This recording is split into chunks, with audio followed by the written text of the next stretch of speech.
Bien, nous allons prendre nos Bibles et regarder ensemble dans Ésaïe chapitre 5.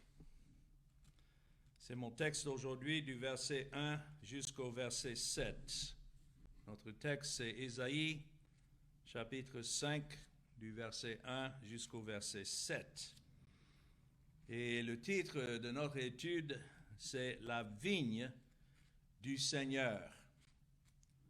Ici, c'est sous forme d'un cantique qu'Ésaïe, par l'Esprit de Dieu, a écrit pour décrire une parabole, une histoire d'une vigne.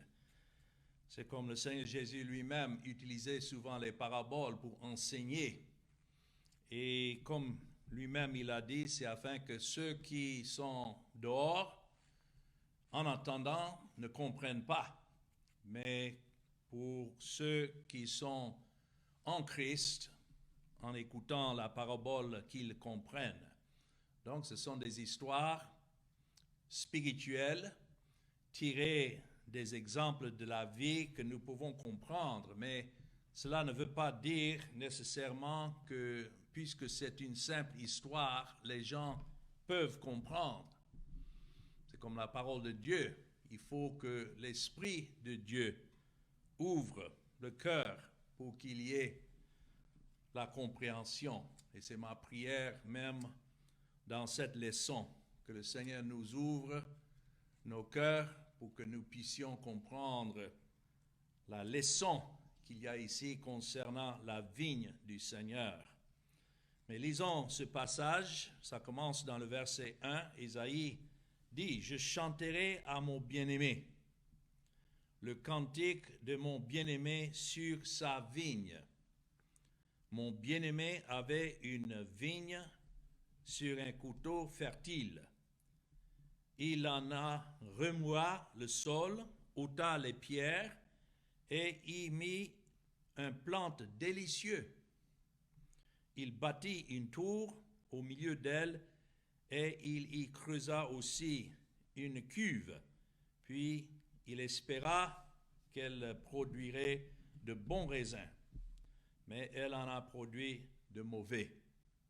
Maintenant donc, habitants de Jérusalem et hommes de Juda, jugez, soyez juges entre moi et ma vigne.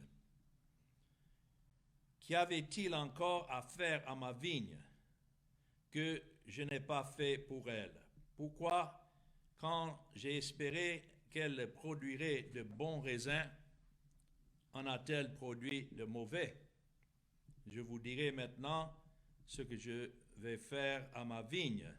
J'en arracherai la haie pour qu'elle soit broutée.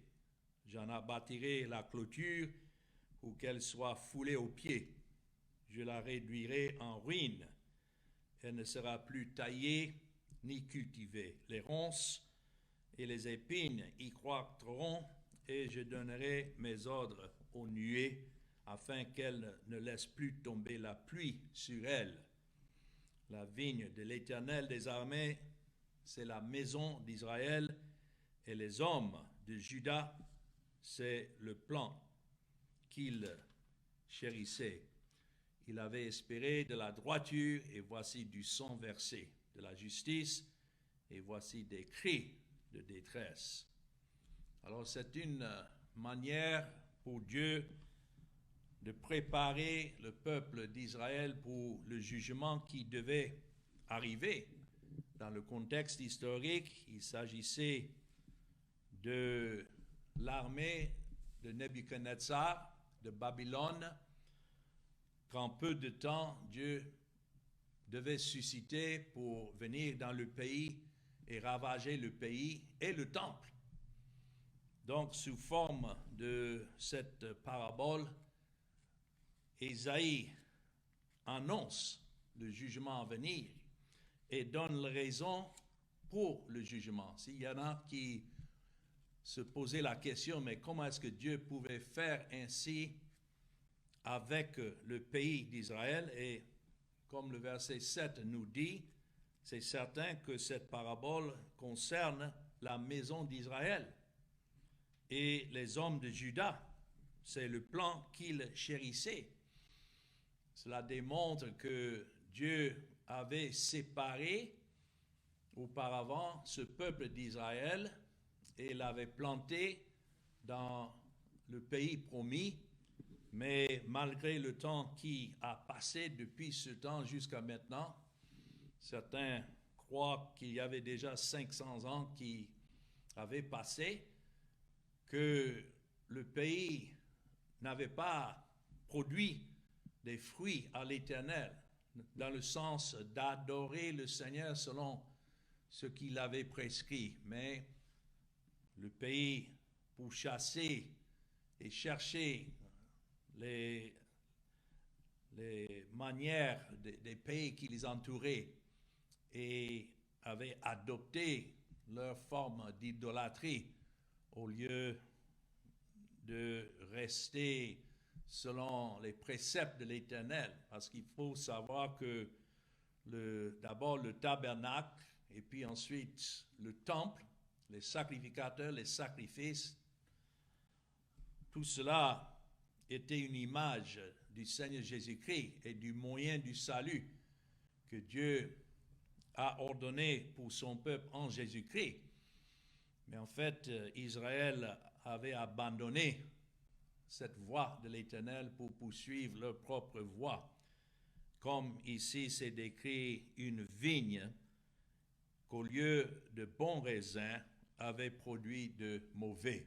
Voilà le contexte de cette parabole. Mais c'est un cantique que nous avons ici et vraiment pour traduire dans une autre langue le langage que l'Esprit de Dieu a choisi pour ce cantique. Je dois dire qu'une traduction réelle et sans égale, c'est difficile. Ici, nous avons un chef-d'œuvre littéraire en tant que tel et un traducteur potentiel trouvera comme moi pour prêcher un tel cantique. C'est pratiquement impossible de pouvoir relever tout le sens que nous avons ici. Mais voilà pourquoi nous avons besoin de l'Esprit dans notre lecture de la parole de Dieu, mais surtout en tant que prédicateur de l'Évangile. Comment prendre un tel passage et rendre ce passage dans un message qui réellement puisse donner toute la gloire à Dieu et à l'Éternel seul, sans déviation. Parce qu'il y en a qui prennent ce cantique, cette parabole, et ils utilisent cela pour prêcher un Dieu faible. Ils vont dire que voilà, Dieu a déjà fait tout ce qu'il peut, mais c'est l'homme maintenant qui refuse et c'est à cause du cœur de l'homme, de son libre arbitre, que Dieu n'arrive pas à faire ce qu'il veut faire. Mais je dois dire que ceux qui prêchent ce passage de cette manière ne prêchent pas le Dieu de la Bible. Bien sûr, Dieu utilise ici le langage qui, pour l'homme naturel ou bien pour la pensée naturelle, en lisant, peut peut-être tirer la conclusion que, voilà, Dieu, il fait son plan, mais en fait, c'est l'homme qui est plus puissant. La preuve que cela n'est pas le cas, c'est par la suite. Bien sûr, Dieu pose cette question, qu'est-ce qu'il pouvait faire de plus pour ce peuple? Et cela démontre combien Dieu avait été miséricordieux envers le peuple d'Israël. Mais quand il pose cette question, c'est en fait une condamnation contre le peuple. Parce que Dieu avait tout fait pour ce peuple, mais laissé à lui-même le peuple n'a pas produit ce qui était pour la gloire de Dieu. Et le fait que Dieu est resté toujours souverain et puissant, c'est dans le fait de ce qu'il a prononcé contre ce peuple.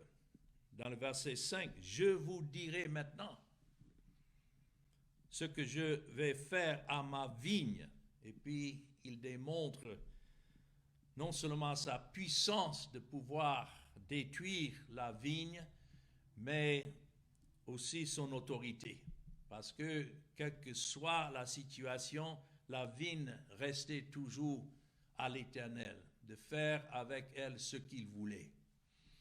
Donc, en rien, nous voyons ici dans ce passage un message où l'homme est plus puissant que Dieu. Je me souviens de l'histoire d'un homme qui était malade au lit, à l'hôpital. Et voilà un prédicateur qui est passé pour le visiter. Et l'homme qui était malade, c'était un incrédule. Alors, le prédicateur essayait de lui parler de l'amour de Dieu et combien Dieu l'aimait et que Dieu voulait que cet homme vienne à Christ. Alors l'homme regardait le prédicateur pour dire non, je ne viendrai pas et je refuse de venir à Christ. Alors c'est là que le prédicateur lui a dit, donc si vous ne venez pas à Christ, Dieu va vous condamner. Et l'homme a bien répondu au prédicateur, il a dit, mais vous avez dit que Dieu m'aime, mais qu'en fait la décision de venir dépend de moi. Donc si je refuse, donc sur quelle base est-ce que Dieu peut maintenant me condamner? Parce que si j'ai le pouvoir de refuser de venir à Christ, j'aurai aussi ce même pouvoir sur votre Dieu de refuser qu'il me condamne. Et l'homme avait raison, si tel était le cas. Mais Dieu n'est pas comme ça. Ce n'est pas que Dieu aime tous les êtres humains et voilà, puisque les hommes refusent, alors il doit maintenant les condamner. S'ils peuvent refuser le salut de Dieu, ils peuvent aussi refuser la condamnation d'un tel Dieu.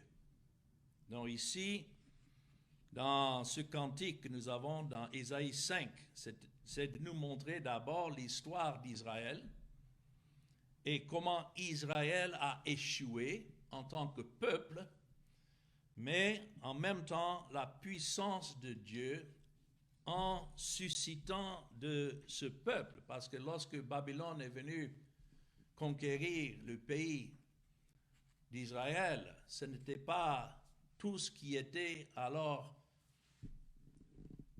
enlevé et éradiqué, si vous voulez, comme peuple. Non, Dieu a toujours préservé une postérité parce que ça a été dit à David qu'une postérité devait s'asseoir sur le trône de David. Il s'agissait de Christ. Voilà pourquoi Dieu n'avait pas complètement détruit ce peuple. Bien sûr, Nebuchadnezzar est venu prendre le peuple en captivité pendant 70 ans, mais après, il a fait revenir le peuple dans le pays, rétabli le peuple dans le pays, pour une seule raison, pas parce que le peuple méritait cela, mais parce que Dieu était fidèle à sa promesse, qu'il devait préserver une postérité de laquelle Christ lui-même devait venir. Alors, dans les deux premiers versets de ce passage, nous voyons la vigne improductive. Quand il dit « Maintenant, laissez-moi chanter », l'histoire parle d'un vignoble qui avait de nombreux avantages. Il appartenait à une personne aimante, qu'il appelle ici « mon bien-aimé ». Là, il s'agit du Seigneur Jésus-Christ. C'est pour la gloire du Seigneur Jésus-Christ que Dieu avait établi le peuple d'Israël d'abord. Ce n'est pas puisque Israël était mieux que les autres pays. Non, c'est pour l'honneur et la gloire de ce bien-aimé Jésus-Christ que Dieu avait établi le peuple d'Israël et devait faire venir son fils de ce peuple. Donc c'est de lui que ça parle ici. Et ça a été planté sur une colline très fructueuse. Le terrain a été soigneusement préparé comme un cultivateur déterre et déballé des pierres de son terrain. Et ça a été planté avec du bon cep. Ça a été planté avec la meilleure vigne. Et elle était protégée. Il y avait une tour en son milieu et des dispositions ont été prises pour que les fruits soient transformés. Il y avait même un pressoir au milieu qui anticipait alors les raisins et le fruit du raisin une fois produit. Alors c'est pour dire que si il y a des hommes qui veulent blâmer Dieu, par exemple, pour dire que non, Dieu n'a pas fait ce qu'il fallait pour que l'homme soit sauvé, la réponse est non. Toutes les bénédictions et toutes les dispositions sont déjà là dans la miséricorde de Dieu. Si les gens aujourd'hui ne connaissent pas Christ, la faute ne revient pas à Christ, puisque nous avons aujourd'hui la parole de Dieu. Nous avons l'évangile qui est prêché partout dans le monde. Et des gens entendent avec des oreilles physiques, mais la preuve qu'il faut plus que de simples oreilles physiques pour venir à Christ est dans le fait que malgré tout ce qui est dit concernant Christ et concernant le salut qui est en Jésus-Christ, néanmoins, des gens restent incrédules. Alors, personne ne peut blâmer Dieu du fait que Dieu les condamne. Non, tout est là. Le problème est dans le cœur de l'homme et c'est pourquoi ici, dans ce passage, nous voyons les raisins qui sont produits, décrits comme de mauvais. Quand nous lisons par exemple dans le verset 4, « Qu'y avait-il encore à faire à ma vigne que je n'ai pas fait pour elle? Pourquoi, quand j'ai espéré qu'elle produirait de bons raisins, en a-t-elle produit de mauvais? » C'est parce que l'homme est mauvais de nature. Et c'est à cause de cette nature pécheresse qui est dans l'homme que laissé à lui-même, l'homme produira toujours de mauvais raisins. Il n'y a rien de bon qui ne puisse être produit de l'homme en ce qui concerne le salut de Dieu. Ce sont des raisins mauvais. Le mot signifie les raisins sauvages. Et cela signifie alors que le vignoble a produit exactement ce qu'on pouvait attendre si rien n'avait été fait, c'est-à-dire selon l'intervention de Dieu lui-même par sa grâce. Ça ne doit pas nous surprendre que quel que soit le message de l'Évangile que nous avons révélé dans les Écritures, que les hommes restent incrédules. Ce n'est pas à dire que maintenant c'est Dieu lui-même qui, en quelque sorte, n'a pas pu accomplir ce qu'il voulait. Dans Romains chapitre 9, si vous regardez là, nous avons l'explication de la raison pour l'incrédulité. D'abord, dans le peuple d'Israël, Jean a dit que Christ est venu vers les siens et les siens ne l'ont point reçu. Voilà le vignoble, voilà cette vigne qui avait été plantée pour préparer le chemin du Seigneur Jésus-Christ. Et lorsque le temps fut accompli, Christ est venu selon ce que Dieu a ordonné. Mais en venant, Christ n'a pas trouvé une vigne dans le peuple d'Israël qui l'attendait. Oh, bien sûr, le peuple attendait un Messie, mais pas celui-là.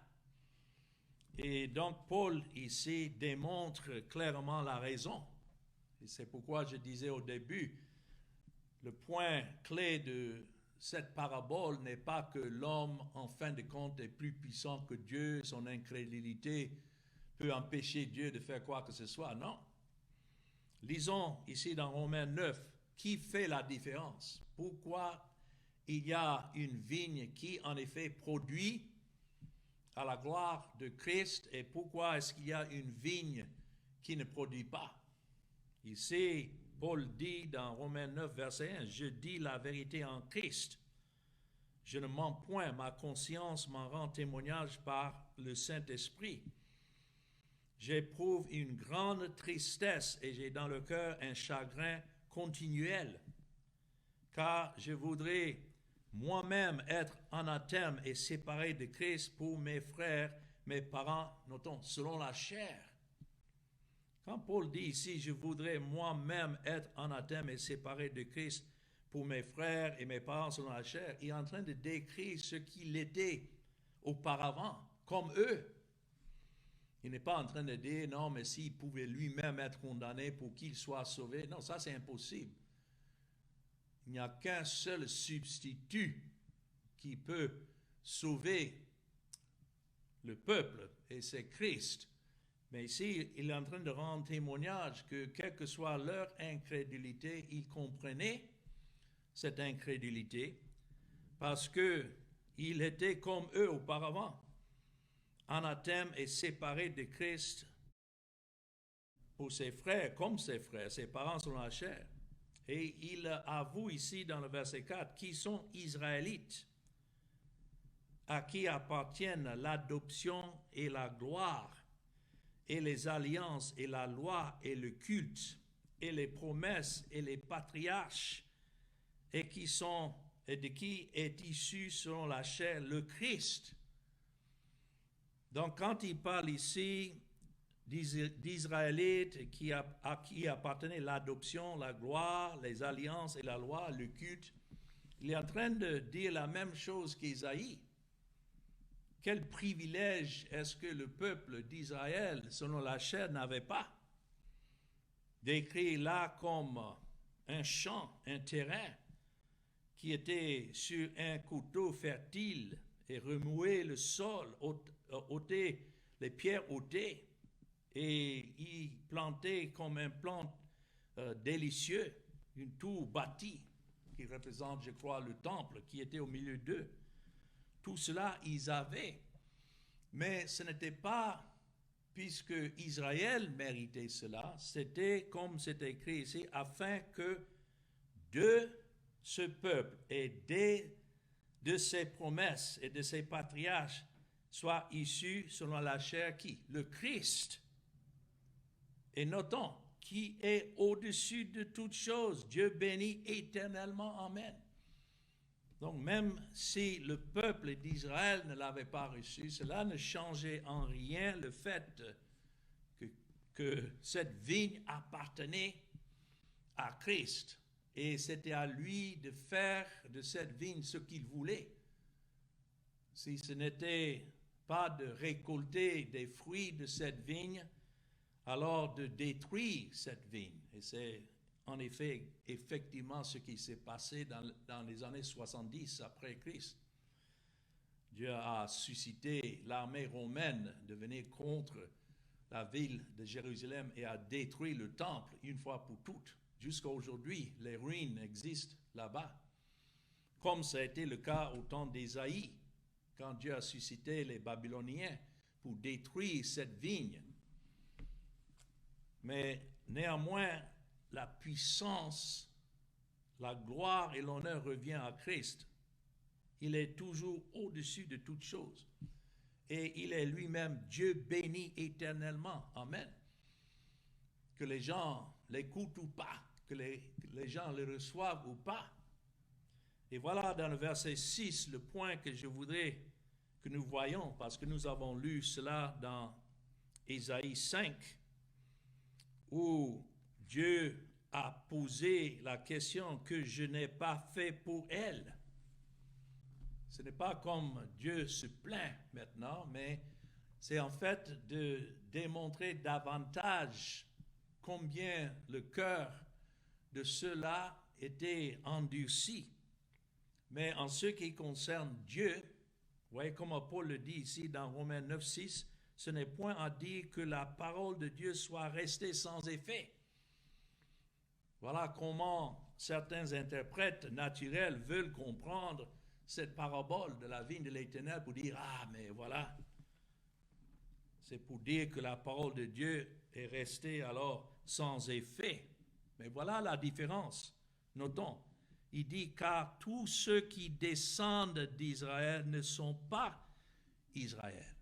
Quand Dieu a déclaré à travers Ésaïe qu'il allait réduire cette vigne en ruine et ne plus tailler ni cultiver, et que les ronces et les épines devaient y croître, ce n'est pas que Dieu avait abandonné son véritable peuple. Nous savons même à l'époque du jugement, quand Nebuchadnezzar est venu prendre le peuple en captivité, il y en avait comme Daniel, Ézéchiel, les amis de Daniel. Nous avons les restes que Dieu avait préservés, même s'ils devaient endurer le même jugement des autres, d'être emmenés en captivité. Néanmoins, ceux-là appartenaient au Seigneur. Donc, parmi Israël, Dieu avait déjà fait une distinction, comme il fait aujourd'hui.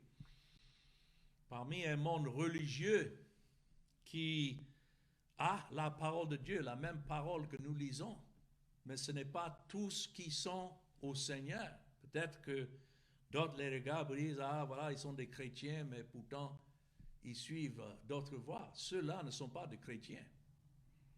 Ceux qui sont chrétiens sont ceux en qui Dieu a fait une grâce et a révélé Christ en eux. Et ceux-là sont la véritable postérité de Dieu. Voilà ce que Paul dit dans le verset 6, car tous ceux qui descendent d'Israël ne sont pas Israël.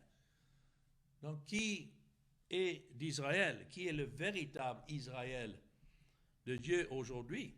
Il dit, verset 7, et pour être la postérité d'Abraham, ils ne sont pas tous ses enfants.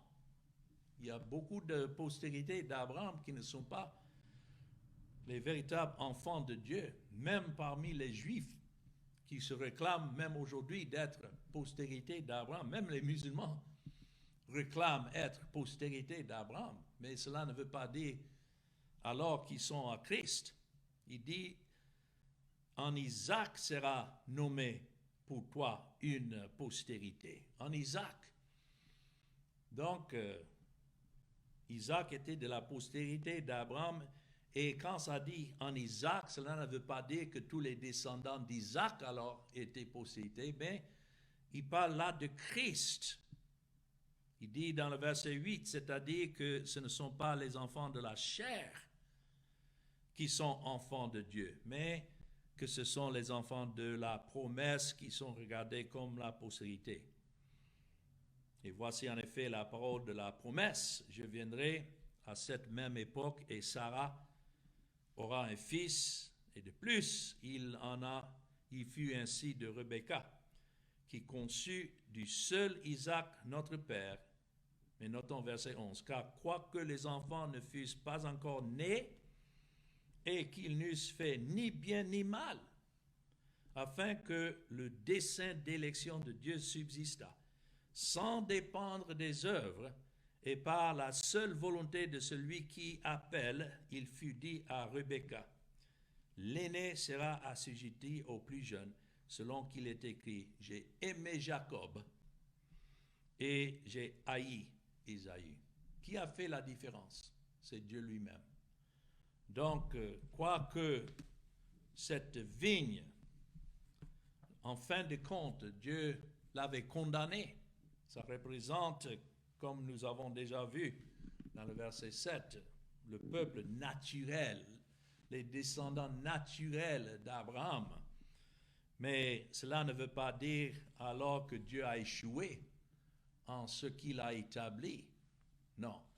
Ceux pour qui Dieu avait préservé cette vigne et ramené encore dans le pays jusqu'au jour où le Seigneur Jésus-Christ est venu dans le monde, il a préservé ce peuple afin que le Seigneur Jésus-Christ lui-même sorte de ce peuple, selon la promesse qu'il avait donnée à Abraham et à David, que le Christ devait venir. Et en fait, Christ est venu. Mais ce n'était pas pour racheter tout le peuple d'Israël. Il y en a qui pensent que non, quand il est venu, c'était afin de sauver tout le peuple d'Israël. Non, c'était son peuple, non seulement parmi le peuple d'Israël, mais le véritable Israël de Dieu représente des pécheurs de toute langue, de toute race, de tout peuple. Voilà la véritable vigne de Dieu aujourd'hui. Nous voyons dans Jean chapitre 15 comment le Seigneur a parlé de cela, étant lui-même le cep dans Jean chapitre 15. Donc toute cette parabole prend son véritable sens dans la personne et l'œuvre du Seigneur Jésus-Christ. Quelle est la véritable vigne de Dieu? C'est le Seigneur Jésus-Christ lui-même. Il dit dans le verset 1, « Je suis le vrai cep et mon Père est le vigneron. » Donc nous pouvons comprendre comment cela correspond alors avec notre passage dans Isaïe 5. Il y a un sens spirituel. Il dit dans le verset 2 de Jean 15, « Tout sarment qui est en moi et qui ne porte pas de fruits. » Je sais que la traduction ici dit « il le retranche », comme dans le sens de coupe. Et on peut dire que oui, il y en a qui font profession d'être en Christ et qui ne le sont pas, alors ils sont enlevés. Mais la première partie du verset nous donne un autre sens. « Tout sarment qui est en moi et qui ne porte pas de fruits. » Il faut dire que nous pouvons être en Christ, mais ne pas porter le fruit qui lui donne la gloire, parce que nous sommes toujours des pécheurs.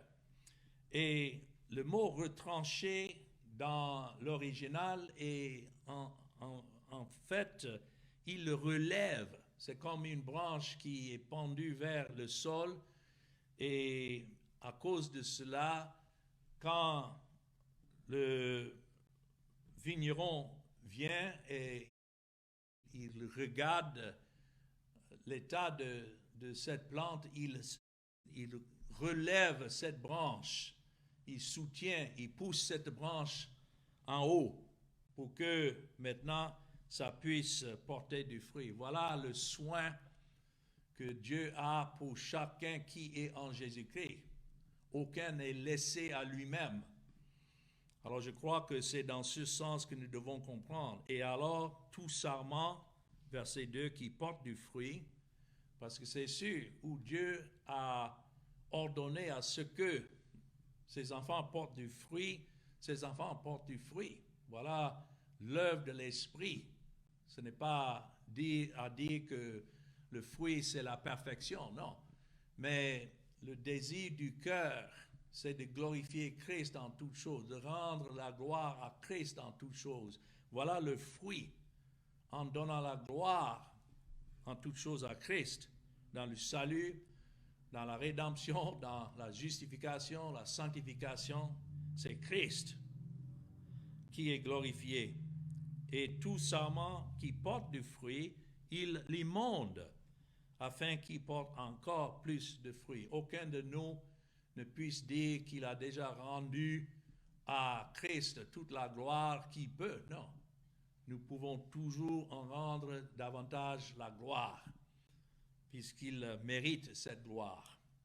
Mais Christ leur dit dans le verset 3, déjà vous êtes purs à cause de la parole que je vous ai annoncée. Donc c'est évident ici, le sens de porter du fruit, ce n'est pas de s'efforcer à se rendre davantage pur devant Dieu. Non, il dit, vous êtes purs. Comment est-ce que ceux qui sont en Christ sont purs? C'est par son sang versé. Et voilà cette parole qui leur a été annoncée, que Christ devait aller à la croix, payer leurs dettes, et ainsi Dieu devait alors justifier chacun représenté ici en Christ. C'est pourquoi il leur dit, demeurez en moi et je demeurerai en vous. Comment est-ce que nous demeurons en lui?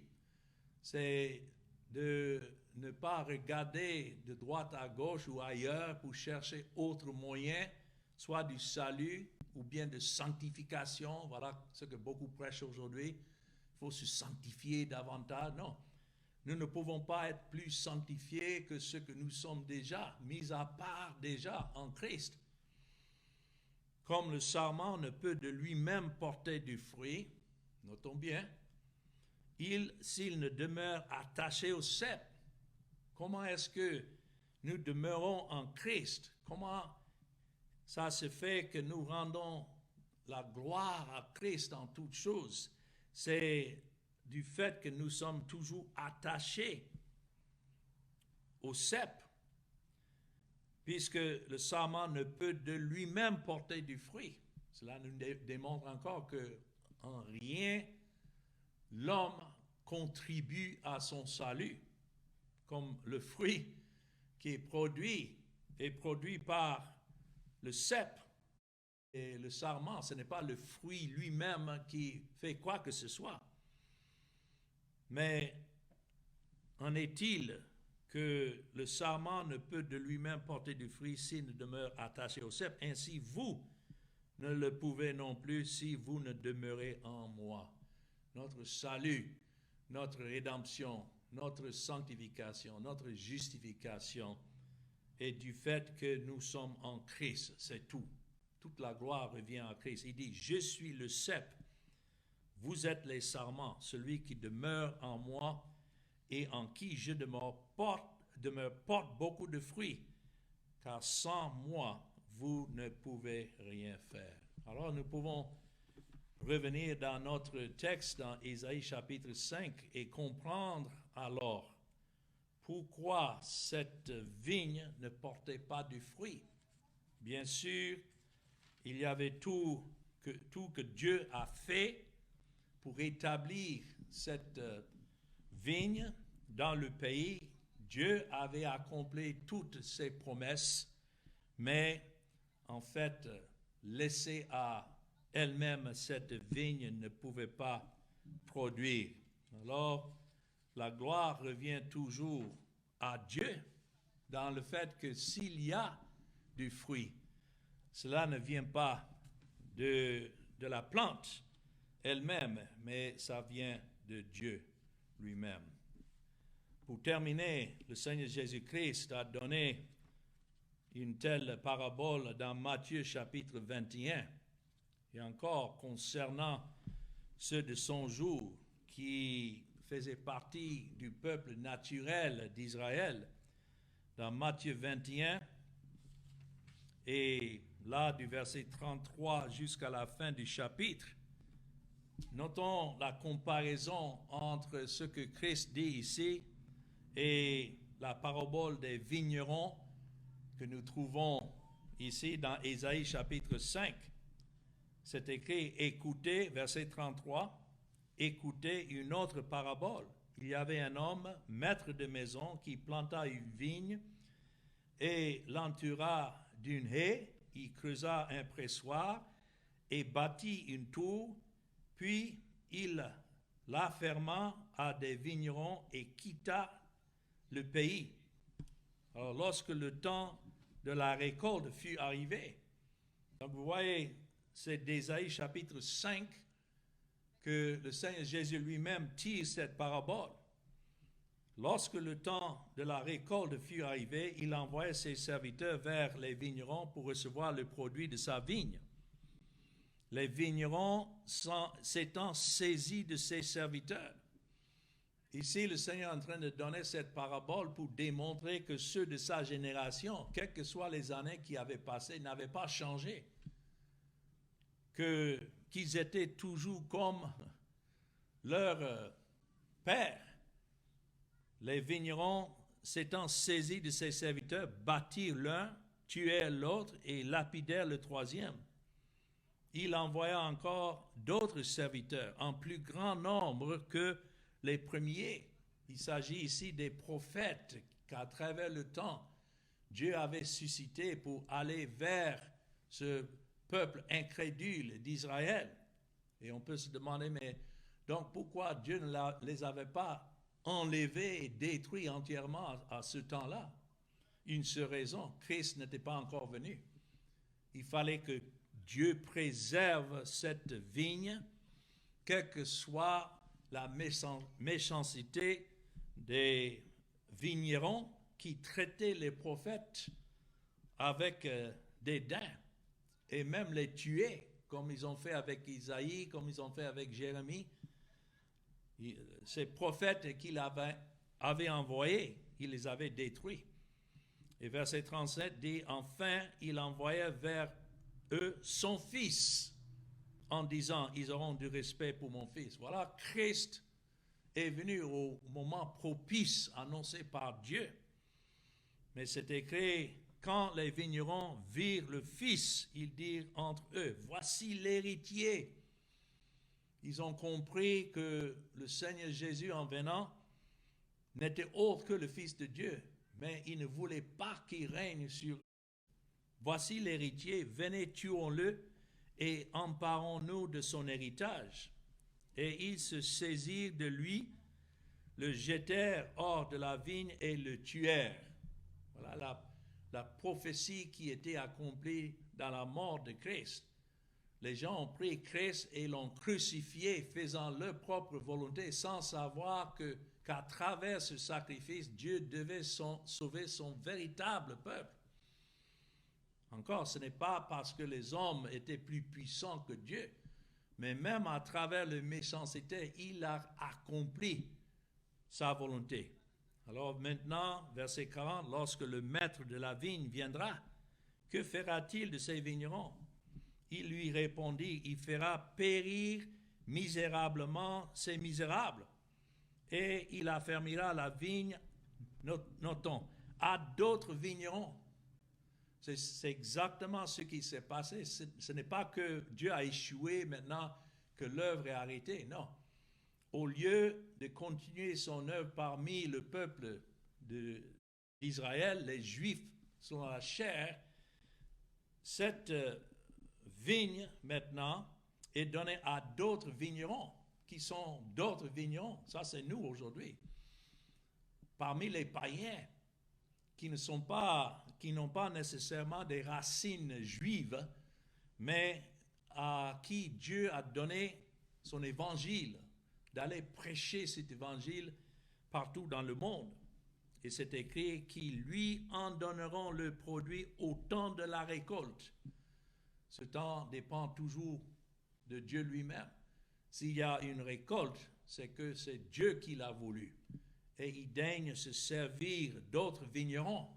C'est pourquoi je prêche aujourd'hui. Ce n'est pas parce que moi-même je me suis levé pour dire non, je dois servir Christ. Non, il a révélé Christ en moi. C'est lui qui m'a attiré et c'est lui qui m'a établi dans ce ministère pour que j'aille et que je prêche ce message de Christ.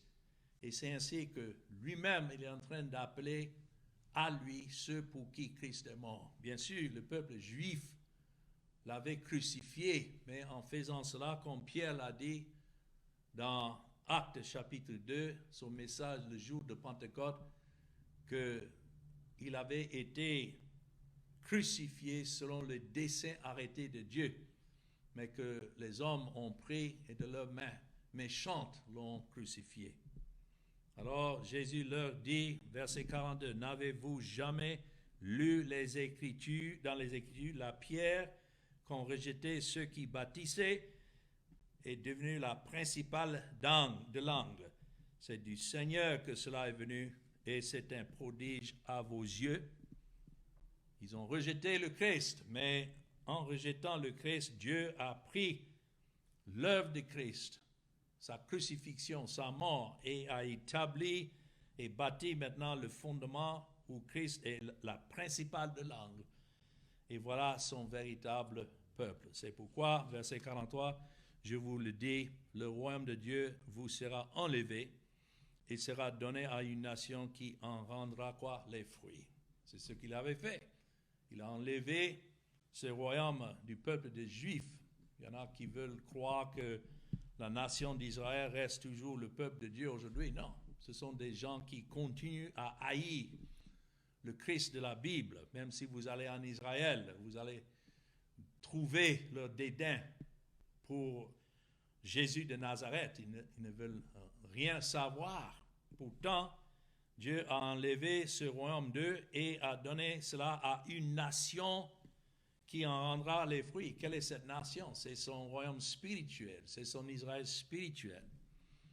Alors il dit, celui qui tombera sur cette pierre s'y brisera, et celui sur qui elle tombera sera écrasé.